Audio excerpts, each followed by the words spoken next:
Language. The Contortionist's third LP. The Contortionist is an American progressive metal band from Indianapolis, Indiana.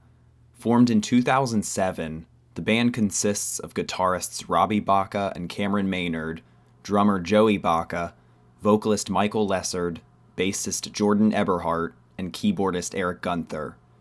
This is an all-time favorite album of mine. As an avid progressive metal fan, this album is as close to perfection that a prog album can be, in my opinion. It is truly an album to experience. Opening track The Source melts away any fear and anxiety. An ambient drone, acoustic guitar, soft piano, and harmonizing from Lessard all complement each other excellently. This album feels like a living organism. It's a transformative experience that attunes you with your metaphysical being and the energy around you. Every piece of instrumentation works to transport you elsewhere, as well as deeper within yourself. The lyrics often cite an inner language or intuition that occurs naturally in the fabric of our being. These intangible memories progress through us and we evolve with it. With the first utterance of lyrics, a wave of intuition washed over me, the journey begins. Language 1, Intuition, and Language 2, Conspire begin to bring the heavy. While metal music utilizes distortion with their electric guitars, in this album they manage to somehow feel organic even when they are aggravated. Straying from the technical deathcore debut of Exoplanet, the Contortionist has gradually shifted their priority to atmosphere and a less is more approach to songwriting without sacrificing heaviness or technicality. Their second LP, Intrinsic, had hints of this shift, and now Language has fully embraced it. In an interview with Metal Injection, Michael regrets using as many screams as he did in Language. Quote, "The older I get, the more I realize that my duty in a band is to serve the song. It's not to serve myself or anybody else. If the song didn't call for screaming, there's no sense to have a contrived scream on there. There's parts of Language that I go back and listen to now and cringe a bit because I feel it was forced to appease a certain demographic, and that's just not honest music." Unquote. Unlike Lessard, I feel there's a perfect amount of screaming on the album that serves the music and is not distracting to the composition. The heaviness, grooviness, and ambience are what coalesce to create a fleshed-out experience that my proggy soul craves.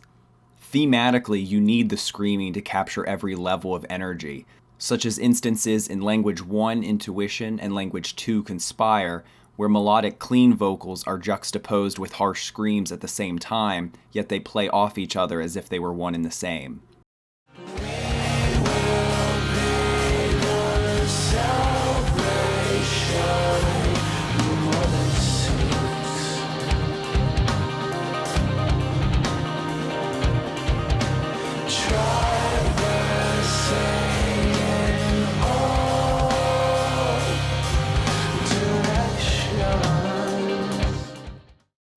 In an interview with Metal Insider, Lessard says, quote, "There wasn't anything I wanted to slap in anyone's face. The album is very much about pulling whatever meaning you want from it, which is why the lyric on the last song is, 'You are the perceiver that perceived the parable.'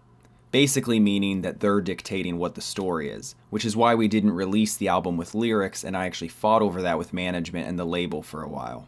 Lessard continues, "The album is more about the intuitive and calculative process of something being created, and more specifically, a life form being created, a mother and son relationship in the form of a metaphorical story." Unquote. 3 years after the release of Language and in preparation for their fourth LP, Clairvoyant, Lessard opened up more in interviews such as with Revolver and the Metal Triss, stating, quote, "Language was written about a close friend of mine who passed away. His mother passed away a year earlier, and he started a battle with addiction once she passed away. Then he lost that battle a year later, and it was around the time we started writing for Language. For me, I needed to write a positive album. That was my outlet. That's what I had to focus on. So I wrote an album based in metaphor about a mother-son relationship and the nurturing light that a mother gives to her son and the guidance." Unquote. This album supports active and passive listening. It can easily be played in the background and wash over you, or you can engage in the incredibly talented instrumentation. Language gives me a mental image of lying in an open grass field on a windy day with a blaring sun causing me to squint my eyes. There's a feeling of peace and oneness. There are calm, subtle passages, and then there are enthralling moments like in Thrive, which has a fantastic crescendo with its empowering instrumental breakdown and the reminder, we're engineered to thrive. I've heard some detractors mention being annoyed by the repetitive lyrics, but I personally love them. Like a monk will repeat a mantra, this repetition is meditative and hypnotic. It fits with the cyclical nature of the album's themes and instrumentation. Primordial Sound and Arise stack multiple and different inflections of Lessard's vocals, creating this legion of harmony that's like generations of language passed down. Ebb and Flow puts you in a trance by prolonged solos and repetitious lyrics, only to explode out of it with the bombastic end to the song. The Parable is a long, peaceful, and comforting song that appropriately closes the album with an excerpt by British philosopher Alan Watts from his speech, Voluntary and Involuntary Actions. If you haven't checked out this album before, I highly recommend you do. After years, it is still fresh and makes me feel alive. There's enough subtlety with the layers of sounds that reward multiple listens.